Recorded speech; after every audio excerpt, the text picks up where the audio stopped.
Hello friends, welcome back to my channel. कैसे हैं आप सब? उम्मीद करती हूँ कि आप सब अच्छे होंगे, फर्स्ट क्लास होंगे। तो आपके लिए ये वीडियो काफ़ी इंपॉर्टेंट रहने वाली है। यहाँ पर आपके लिए मैं क्वेश्चन की सीरीज़ लेकर आई हूँ जो कि आपके इंपॉर्टेंट क्वेश्चन है, जो कि प्रीवियस ईयर को लेकर हैं। यहाँ पर आपके लिए जो क्वेश्चन मैं लेकर आई हूँ उसमें जो आपके 15 क्वेश्चन होंगे स्टार्टिंग के, वो आपके भूगोल के होंगे। उसके बाद में आपके हिस्ट्री के क्वेश्चन चालू हो जाएंगे और साथ ही यहाँ पर आपको जो है पोल साइंस के भी कुछ क्वेश्चन देखने को मिलेंगे। कुल मिलाकर ये है कि आपके जो जीके के इंपॉर्टेंट क्वेश्चन है वो आपको यहाँ पर देखने को मिलेंगे, जो आपके एग्जाम में हेल्पफुल रहेंगे। तो चलिए वीडियो में देरी ना करते हुए बढ़ते हैं इस वीडियो में। तो हमारा यहाँ पर जो पहला क्वेश्चन है भूगोल का वो है 10 डिग्री चैनल स्थित है। तो यहाँ पर हमारे ऑप्शन दिए गए हैं ABCD करके। तो हमें इनमें से आंसर करना है कि हमारा ऑप्शन क्या सही होगा इसके लिए। तो हमारे यहाँ पर ऑप्शन दिए गए हैं A लिटिल अंडमान और कार निकोबार के मध्य, B डोवर और कैलाइमल के मध्य, या C अलास्का और रूस के बीच, और D उत्तर कोरिया और दक्षिण कोरिया के बीच। तो इसमें से जो हमारा सही उत्तर होगा वो होगा लिटिल अंडमान और कार निकोबार के मध्य। ये हमारा जो है सही आंसर होगा। नमभूमि किसे कहते हैं? तो हमें यहाँ पर ऑप्शन दिए गए हैं। नमभूमि उस जलीय क्षेत्र को कहते हैं जिसकी गहराई 6 मीटर से कम होती है। नमभूमि उस भूमि को कहते हैं जहाँ पर हमेशा नमी बनी रहती है। या नमभूमि उस क्षेत्र को कहते हैं जहाँ पर वातावरण पूर्णतः प्रदूषण मुक्त होता है। तो हमारे यहाँ पर D ऑप्शन दिया गया है, उपयुक्त में से कोई नहीं। तो हमारा यहाँ पर जो है A ऑप्शन जो है सही होगा। नमभूमि उस जलीय क्षेत्र को कहते हैं जिसकी गहराई 6 मीटर से कम होती है। ठीक है, तो चलिए अपने नेक्स्ट क्वेश्चन की ओर चलते हैं। हमारा जो नेक्स्ट क्वेश्चन है वो है, यदि बैरोमीटर का पारा एकदम गिर जाए तो मौसम होगा। यहाँ पर बैरोमीटर का पारा एकदम गिर जाने पर मौसम कैसा होगा, ये क्वेश्चन पूछा गया है। तो यहाँ पर हमारे ऑप्शन हैं, बहुत ठंडा होगा, आंधी भरा होगा, वर्षा में होगा, या शांत होगा। किस तरीके का जो है मौसम होगा अगर बैरोमीटर का पारा एकदम से गिर जाता है? तो हमारे यहाँ पर जो आंसर होगा वो क्या होगा? आंधी भरा होगा। जब बैरोमीटर एकदम से, जो बैरोमीटर का पारा है एकदम से गिर जाएगा तो वो मौसम कैसा होगा? आंधी भरा मौसम होगा, काफ़ी ज़्यादा तूफान आएगा, आंधी आएगी, इस तरह का जो है मौसम आपको देखने को मिले। तो हमारा जो यहाँ पर नेक्स्ट क्वेश्चन है वो है, जापान को जाना जाता है। यहाँ पर हमारे ऑप्शन है, वंडरलैंड के नाम से जाना जाता है, लैंड ऑफ राइजिंग सन के नाम से जाना जाता है, या लैंड ऑफ फाइल रिवर्स के नाम से जाना जाता है, या लैंड ऑफ मिडनाइट सन के नाम से जाना जाता है। तो हमारे यहाँ पर जो है लैंड ऑफ राइजिंग सन के नाम से जापान को जाना जाता है। ठीक है, ये हमारा आंसर जो है सही होगा। चलिए हमारा जो नेक्स्ट क्वेश्चन है वो है, डूरंड रेखा जानी जाती है। भारत पाकिस्तान की सीमा है उसे डूरंड रेखा के नाम से जाना जाता है, या भारत और चीन की सीमा को डूरंड रेखा के नाम से जाना जाता है? यहाँ पर पाकिस्तान और अफगानिस्तान की सीमा जो है उसे डूरंड रेखा के नाम से जाना जाता है, या चीन और पाकिस्तान की सीमा को? तो हमारे यहाँ पर ऑप्शन क्या सही होगा, जल्दी कमेंट कीजिए। देखिए आप भी यहाँ पर जो है बीच बीच में कमेंट करते रहिए। जो जिसका भी क्वेश्चन का आप देख रहे हैं उसे पढ़ के उसका आंसर करने की कोशिश कीजिए। क्वेश्चन लिखिए, क्वेश्चन के साथ में उस क्वेश्चन का जो आंसर है, जो ऑप्शन सही है, उस ऑप्शन को लिख दीजिए। ठीक है, ABCD जो भी सही है उसे लिख दीजिए। तो चलिए यहाँ पर हमारा जो ऑप्शन सही होगा वो क्या होगा? तो वो होगा पाकिस्तान और अफगानिस्तान की सीमा। पाकिस्तान और अफगानिस्तान की सीमा को हम क्या कहते हैं? डूरंड रेखा के नाम से जानते हैं, डूरंड रेखा कहते हैं। चलिए हमारा जो नेक्स्ट क्वेश्चन है वो है, ऑस्ट्रेलिया है सबसे डैश क्या है? मतलब हमें बताना है कि ऑस्ट्रेलिया क्या है। ऑस्ट्रेलिया एक बड़ा प्रायद्वीप है, छोटा महाद्वीप है, बड़ा भूखंड है, या छोटा द्वीप है? तो हमें बताना है कि ये क्या है। देखिए प्रायद्वीप, महाद्वीप और भूखंड, छोटा द्वीप, इन सब में क्या डिफरेंस है ये भी आपको जानना चाहिए, क्योंकि ये भी क्वेश्चन पूछा जा सकता है आपसे। अगर आपको नहीं पता है तो मुझे कमेंट करके बताइए, मैं आपको इसके बारे में जो है बताऊंगी, नेक्स्ट इसके ऊपर लेकर आ जाऊंगी, आप मुझे बता दीजिएगा। देखिए यहाँ पर जो है ऑस्ट्रेलिया क्या है हमें ये बताना है। तो ऑस्ट्रेलिया क्या है? ऑस्ट्रेलिया जो है एक छोटा महाद्वीप है। अब आपके लिए क्वेश्चन ये बनता है कि कितने महाद्वीप हैं? आपको कमेंट करके बताना है कि कितने महाद्वीप है। और सबसे छोटा महाद्वीप तो आपको पता चल गया कि ये है ऑस्ट्रेलिया, लेकिन सबसे बड़ा महाद्वीप क्या है वो आपको कमेंट बॉक्स में कमेंट करना है। चलिए हमारा नेक्स्ट क्वेश्चन हम देख लेते हैं। तो हमारा जो नेक्स्ट क्वेश्चन है ये है, पृथ्वी और सूर्य के बीच की औसत दूरी नापी जाती है। पृथ्वी और सूर्य के बीच की जो औसत दूरी है उसे हम किससे नापते हैं, हमें यहाँ पर ये बताना है। तो यहाँ पर हमें ऑप्शन दिए गए हैं, प्रकाश वर्ष में, एस्ट्रोनॉमिकल यूनिट में, आंगस्ट्रॉम में, या फर्मी में। तो हमारा यहाँ पर जो है राइट ऑप्शन क्या होगा वो हमें बताना है। जल्दी कमेंट कीजिए, आप भी कमेंट करिए कि आपको क्या लग रहा है इसमें से क्या ऑप्शन सही होगा। चलिए जल्दी कमेंट कीजिए। तो यहाँ पर हमारा क्या ऑप्शन सही होगा? एस्ट्रोनॉमिकल यूनिट में। पृथ्वी और सूर्य के बीच की औसत दूरी को हम एस्ट्रोनॉमिकल यूनिट में नापते हैं। ठीक है, चलिए अपना नेक्स्ट क्वेश्चन देख लेते हैं। यहाँ पर आप देख सकते हैं कि डंकन मार्ग किन के मध्य स्थित है। हमें ऑप्शन दिए गए हैं, लक्षद्वीप और मिनिकॉय की द्वीप, कन्याकुमारी और ट्रिंकोमाली, या दक्षिण अंडमान और लिटिल अंडमान और कार निकोबार। देखिए ये जो ये विश्व का भूगोल है, उसमें से ये क्वेश्चन आपको मैंने दिए हैं, क्योंकि जो आपका एग्जाम होने वाला है उसमें ये नहीं है कि भारत से रिलेटेड ही क्वेश्चन पूछे जाएंगे, भारत का इतिहास, भारत का भूगोल ही पूछा जाएगा, नहीं, विश्व का भूगोल भी, विश्व का इतिहास, किसी से भी वो क्वेश्चन जो है उठाकर आपसे पूछ सकते हैं। तो आपको उसके बारे में भी पता होना चाहिए कि विश्व का इतिहास, विश्व का भूगोल क्या रहा है, उसके बारे में थोड़ा थोड़ा आपको पता होना चाहिए। तो यहाँ पर मैं आपके लिए 7 से 8 क्वेश्चन जो है उसके लेकर आई हूँ, आप उन्हें देख लीजिए। तो हमारा यहाँ पर जो ऑप्शन सही होगा वो क्या होगा, दक्षिण अंडमान और लिटिल अंडमान। चलिए हमारा जो नेक्स्ट क्वेश्चन है ये है, कर्क रेखा निम्नलिखित में से किस एक राज्य से होकर नहीं गुजरती है। देखिए यहाँ पर ये नहीं पूछा गया कि गुजरती है, यहाँ पर पूछा गया है कि कहाँ से नहीं गुजरती है ना, ये नहीं गुजरती है, हमसे ये पूछा गया है। यहाँ पर हमारा ऑप्शन है गुजरात, ओडिशा, त्रिपुरा या पश्चिम बंगाल है। तो चलिए कमेंट कीजिए जल्दी से किससे नहीं गुजरती है। तो हमारा यहाँ पर आंसर क्या होगा, यहाँ पर हमारा आंसर होगा उड़ीसा। उड़ीसा से जो है कर्क रेखा होकर नहीं गुजरती है। अब यहाँ पर एक क्वेश्चन और बन जाता है कि कर्क रेखा किन किन राज्यों से होकर गुजरती है। तो यहाँ पर हमारा गुजरात है जिससे कि कर्क रेखा होकर गुजरती है, त्रिपुरा से कर्क रेखा होकर गुजरती है, पश्चिम बंगाल से भी कर्क रेखा है वो होकर गुजरती है। चलिए तो हमारे यहाँ पर नेक्स्ट क्वेश्चन है, निम्नलिखित में से कौन सी एक बिहार एवं उत्तर प्रदेश की संयुक्त परियोजना है। देखिए बिहार और उत्तर प्रदेश की संयुक्त परियोजना के बारे में यहाँ पर पूछा गया है, वो कौन सी होगी हमें बताना है। यहाँ पर हमारे ऑप्शन है भाखड़ा नांगल परियोजना, दामोदर घाटी परियोजना, गंडक परियोजना या कोसी परियोजना। कौन सी परियोजना है जो उत्तर प्रदेश और बिहार की संयुक्त परियोजना है। हमारे यहाँ पर कौन सा ऑप्शन सही होगा, यहाँ पर हमारा सी ऑप्शन जो है सही होगा, गंडक परियोजना जो है बिहार और उत्तर प्रदेश की संयुक्त परियोजना है। चलिए हमारा जो नेक्स्ट क्वेश्चन है वो है, अति उपजाऊ भूमि किस राज्य में है। अति उपजाऊ भूमि किस राज्य में है, राजस्थान में, पंजाब में, उत्तर प्रदेश में या हिमाचल प्रदेश में, कहाँ पर है, जल्दी कमेंट कीजिए कहाँ पर होगी। तो वो होगी पंजाब में। आप भी जानते हैं कि पंजाब में कितनी ज़्यादा खेती होती है, कितनी ज़्यादा उत्तर प्रदेश में और पंजाब में बहुत ज़्यादा खेती की जाती है, किसानों का शहर उसे कहा जाता है एक तरीके से। लेकिन यहाँ पर जो सबसे उपजाऊ भूमि जो है वो पंजाब की बताई गई है, पंजाब राज्य की। चलिए हमारा जो नेक्स्ट क्वेश्चन है वो है, जिस समय विजयनगर साम्राज्य की नींव पड़ी उस समय दिल्ली पर कौन शासन कर रहा था। अब देखिए यहाँ पर जो इतिहास के क्वेश्चन आ चुके हैं, आपके हिस्ट्री के क्वेश्चन आ गए हैं। यहाँ पर आप देख सकते हैं कि जिस समय विजयनगर साम्राज्य की नींव पड़ी उस समय दिल्ली पर कौन शासन कर रहा था। तो हमारे यहाँ पर ऑप्शन है मोहम्मद तुगलक, गयासुद्दीन तुगलक, फिरोज तुगलक या नसरुद्दीन मोहम्मद तुगलक। चलिए कमेंट करके बताइए इसका आंसर क्या होगा। तो यहाँ पर हमारा इसका आंसर क्या होगा, मोहम्मद तुगलक। ए ऑप्शन जो है हमारे यहाँ पर इसका सही होगा, मोहम्मद तुगलक जो है इसका आंसर होगा। चलिए अपने नेक्स्ट क्वेश्चन पर चलते हैं। हमारा जो नेक्स्ट क्वेश्चन है वो है, तेलुगु भाषा की महत्वपूर्ण कृति अमुक्त माल्यद की रचना विजयनगर के किस शासक ने की। चलिए यहाँ पर हमारा ऑप्शन है कृष्ण देव राय ने, देवराय प्रथम ने, हरिहर प्रथम ने, विरूपाक्ष ने। कमेंट कीजिए जल्दी से बताइए किसने की। तो यहाँ पर हमारा जो इसका सही आंसर होगा वो क्या होगा, ऑप्शन ए कृष्ण देव राय जो है इसका सही आंसर होगा। चलिए अपने नेक्स्ट क्वेश्चन पे चलते हैं। हमारा जो नेक्स्ट क्वेश्चन है, 1526 में बाबर ने किस वंश के शासक को परास्त कर मुगल साम्राज्य की स्थापना की, ये हमारा क्वेश्चन है। तो इसका आंसर क्या होगा, कमेंट करके बताइए जल्दी से। सैयद वंश होगा, लोधी वंश होगा, तुगलक वंश होगा या खिलजी वंश होगा। देखिए आपने सभी वंशों को पढ़ा होगा कि कितने वंश थे जिन्होंने जो शासन किया हमारे भारत पर। तो उसमें से एक शासन जिन्होंने किया, जिस वंश की यहाँ पर बात की जाए, जिस वंश के शासक को परास्त करके बाबर ने अपना मुगल साम्राज्य स्थापित किया, ठीक है। तो आपको बताना है कि वो कौन है। चलिए जल्दी बताइए, कमेंट कीजिए। तो यहाँ पर हमारा जो आंसर है वो क्या होगा, लोधी वंश। हमारे यहाँ पर जो है बी ऑप्शन सही होगा, लोधी वंश इसका सही उत्तर होगा। चलिए नेक्स्ट क्वेश्चन देख लेते हैं। हमारा ये नेक्स्ट क्वेश्चन है, किस युद्ध में बाबर ने जिहाद का नारा दिया, तमगा नामक कर को समाप्त किया और युद्ध को जीतने के बाद गाजी की उपाधि धारण की। देखिए यहाँ पर जो क्वेश्चन है इसमें हमारे 2 से 3 और क्वेश्चन बन रहे हैं, उसके साथ में उत्तर भी इसी में जो है मौजूद है आपके। जैसे कि आप यहाँ पर देख सकते हैं, यहाँ पर आपका है कि किस युद्ध में बाबर ने जिहाद का नारा दिया। तो बाबर ने एक जिहाद का नारा दिया कि आपका क्वेश्चन बन सकता है। दूसरा आपका क्या बन सकता है कि उन्होंने तमगा नामक जो कर था उसे उन्होंने समाप्त किया। यहाँ पर एक आपका क्वेश्चन ये बनता है। तीसरा क्वेश्चन आपका यहाँ पर क्या बन सकता है कि युद्ध को जीतने के बाद उन्होंने गाजी की उपाधि धारण की, ठीक है। चलिए तो यहाँ पर इस तरीके से आपके जो है इसी क्वेश्चन में से आपके 2 से 3 क्वेश्चन और बनते हैं, उन्हें भी आप देख लीजिए, अच्छे से पढ़ लीजिए कि तमगा जो है एक कर है जिसको बाबर ने समाप्त किया, बाबर ने जिहाद नामक एक नारा दिया, ठीक है। और जो तीसरा क्वेश्चन आपका बनेगा वो बनेगा कि युद्ध को जीतने के बाद उन्होंने गाजी की उपाधि धारण की। यहाँ पर आपके 3 क्वेश्चन बन गए इस एक क्वेश्चन में से, मतलब आपके यहाँ पर एक क्वेश्चन से 3 क्वेश्चन, मतलब 4 क्वेश्चन आपके यहाँ पर तैयार होते हैं। चलिए यहाँ पर हम जो इसका आंसर देख लेते हैं। यहाँ पर हम जो ऑप्शन दिए गए हैं, खानवा के युद्ध में, घाघरा के युद्ध में, पानीपत के प्रथम युद्ध में या उपयुक्त में से कोई नहीं। तो हमारे यहाँ पर इसका आंसर क्या होगा आपको ये कमेंट करके बताना है, जल्दी कमेंट कीजिए। तो हमारे यहाँ पर जो इसका उत्तर होगा क्या होगा, ऑप्शन ए खानवा के युद्ध में। देखिए यहाँ पर ना आपको कमेंट करके ज़रूर बताना है, जिससे कि आपको भी पता लग सके कि आपको कितने क्वेश्चन का आंसर पहले से आता था, कितने आपकी तैयारी है, कितनी प्रिपरेशन है। साथ ही मुझे भी पता चल सकेगा कि आपकी कितनी प्रिपरेशन है और मुझे किस तरीके से आपको जो है और अच्छी तरीके से क्वेश्चन देने हैं, वीडियो जो है आप तक पहुंचानी है, किस तरह के क्वेश्चन जो है आप तक पहुंचाने। अगर मुझे भी फीडबैक मिलेगा तो मुझे भी मोटिवेशन मिलेगा वीडियो बनाने के लिए और ज़्यादा अच्छी से अच्छी।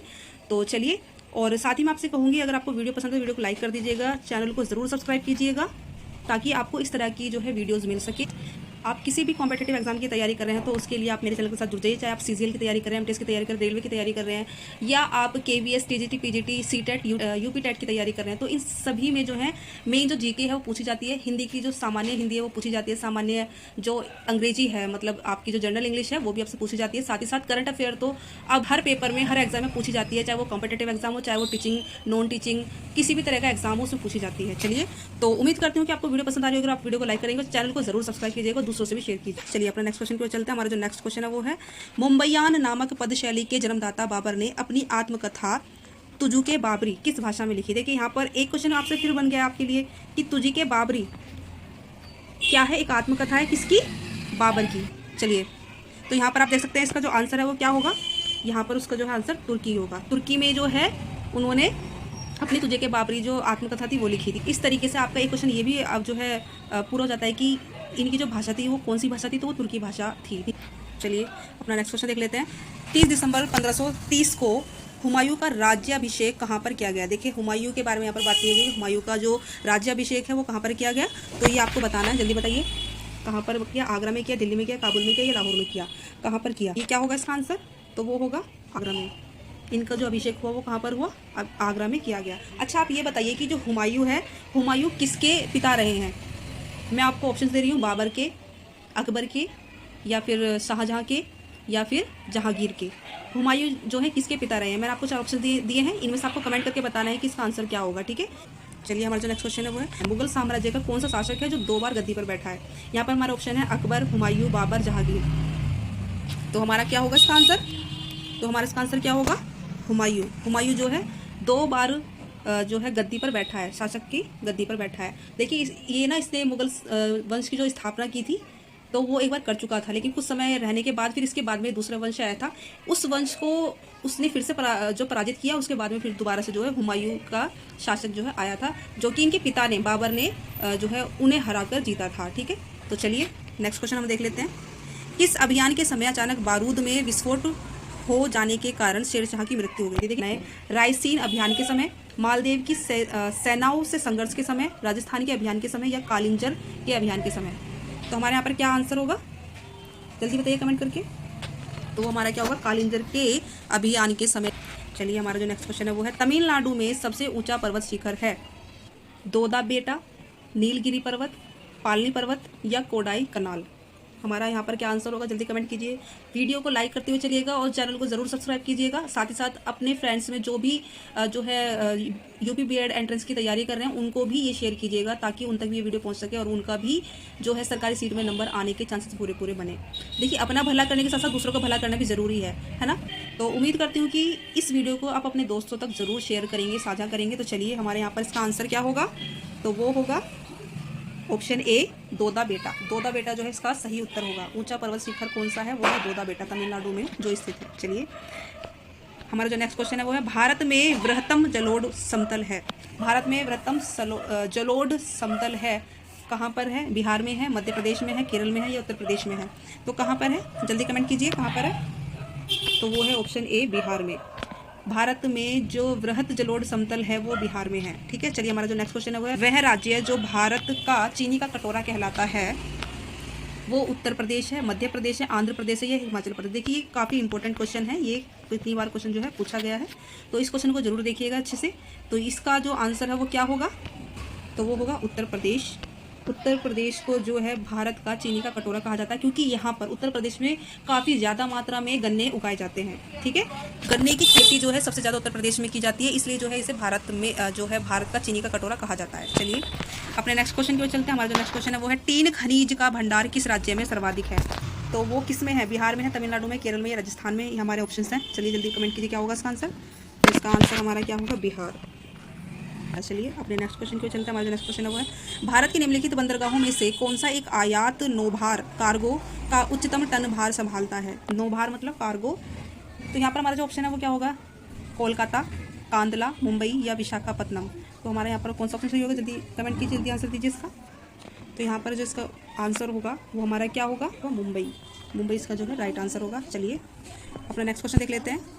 भारत का पहला जैव मंडल कहाँ स्थापित किया गया? तो हमारे यहाँ पर जो ऑप्शन है वो है माउंट आबू, नीलगिरी, महाबलीपुरी या दोदा बेटा। तो हमारे यहाँ पर ऑप्शन कौन सा सही होगा, जल्दी कमेंट कीजिए। तो हमारे यहाँ पर जो राइट ऑप्शन होगा वो होगा नीलगिरी, बी ऑप्शन जो है हमारे यहाँ पर सही होगा। हमारा जो नेक्स्ट क्वेश्चन है वो है भारत में सर्वाधिक ऊंचाई पर वेधशाला कहाँ स्थापित की गई है? ऊटी तमिलनाडु में, हेनले जो लद्दाख में, माउंट आबू राजस्थान में या दार्जिलिंग पश्चिम बंगाल में? चलिए कमेंट कीजिए क्या होगा इसका आंसर। तो वो होगा हेनले लद्दाख में। हेनले लद्दाख में जो है इसका राइट आंसर होगा। देखिए अब यहाँ पर आपके जो है कुछ क्वेश्चन और बनते हैं, तो वो बनते हैं जैसे कि ऊटी कहाँ पर है, तो वो है तमिलनाडु में, हेनले जो है लद्दाख में, माउंट आबू कहाँ पर है, राजस्थान में, और दार्जिलिंग कहाँ पर है, पश्चिम बंगाल में। ठीक है, तो इस तरीके से जो है आपके ये क्वेश्चन भी बनते हैं। जिस तरीके से आपसे कभी पूछे जाए बाय चांस, तो आप इन्हें भी ध्यान रखिएगा कि ऊटी तमिलनाडु में, हेनले लद्दाख में है, माउंट आबू कहाँ पर है, माउंट आबू आपसे पूछा जा सकता है कि माउंट आबू कहाँ पर है, तो वो है राजस्थान में, और दार्जिलिंग का भी आपसे पूछा जा सकता है कि दार्जिलिंग कहाँ पर है, तो दार्जिलिंग है पश्चिम बंगाल में। ठीक है, चलिए हमारा नेक्स्ट क्वेश्चन देख लेते हैं। नूनामाती में क्या स्थित है? परमाणु रिएक्टर, तेल शोधक कारखाना, एल्यूमिनियम का कारखाना या आणविक जल विद्युत घर?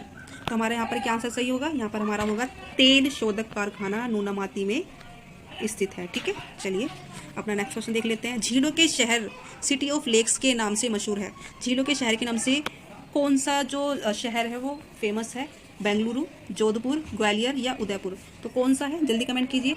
देखिए कमेंट ज़रूर कीजिए, मैं आपके सभी के कमेंट्स को देखूंगी, और जो भी सबसे ज़्यादा कमेंट करेगा या जिसके सबसे ज़्यादा आंसर सही होंगे, मैं उसके नाम को अपने जो है कमेंट बॉक्स में टैग करूंगी, पिन कर दूंगी।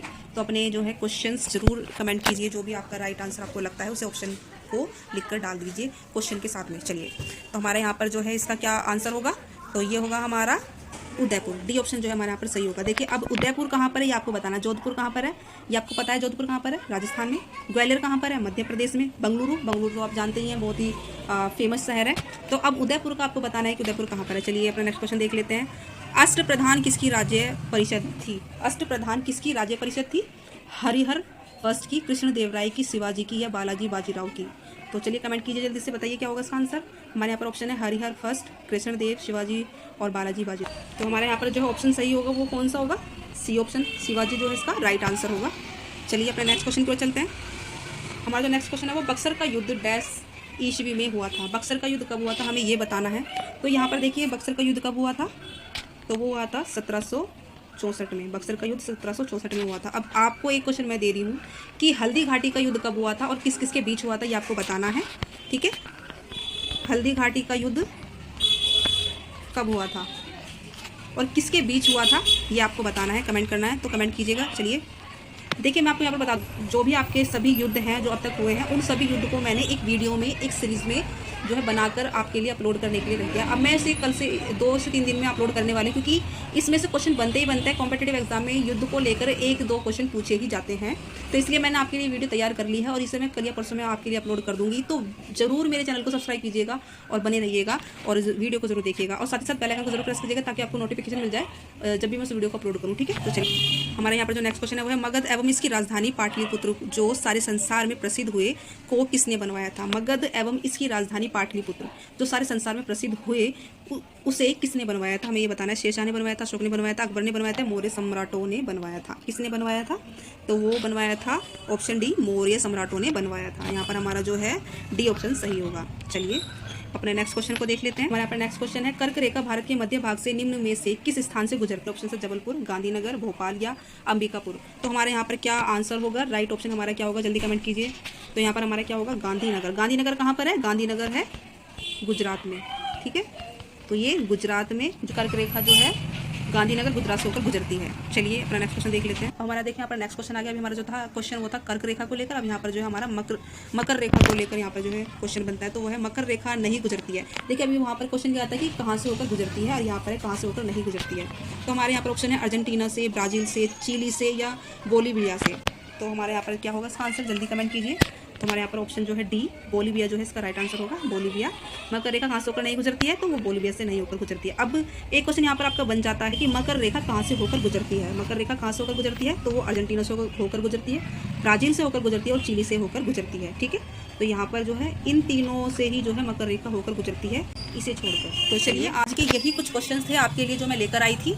उम्मीद करती हूँ कि आपको वीडियो पसंद आई होगी। अगर वीडियो पसंद आई तो वीडियो को लाइक कर दीजिएगा, चैनल को सब्सक्राइब जरूर कीजिएगा और दूसरों तक शेयर भी ज़रूर कीजिएगा, क्योंकि कहते हैं ना कि अपना भला साथ में दूसरों का भला भी करना ज़रूरी है। अगर हम दूसरों का भला करेंगे तो अपना खुद ही भला हो जाएगा, है ना। तो आप इस वीडियो को दूसरों तक भी शेयर कीजिएगा ताकि उन तक भी वीडियो पहुंचे और वो भी इससे लाभान्वित हो, अपनी सरकारी सीट को वो पक्का कर सकें यूपी बीएड एंट्रेंस एग्जाम में। ठीक है, तो चलिए, अगर आपको वीडियो पसंद तो वीडियो को लाइक कर दीजिएगा और आप मुझे कमेंट करके बताइए कि आपको वीडियो कैसी लगी। साथ ही आप मुझे बता सकते हैं कि आपको किस सब्जेक्ट की वीडियो चाहिए, किस टॉपिक पर वीडियो चाहिए। अगर आपको किसी स्पेशल टॉपिक पर वीडियो चाहिए तो आप मुझे कमेंट करके बता सकते हैं, मैं टॉपिक पर स्पेशली आपके लिए वीडियो अपलोड कर दूंगी, अवेलेबल करा दूंगी। तो चलिए, आज के लिए बस इतना ही, मिलता है अपनी नेक्स्ट वीडियो में नेक्स्ट टॉपिक के साथ। तब तक के लिए बाय बाय, टेक केयर, जय हिंद, जय भारत।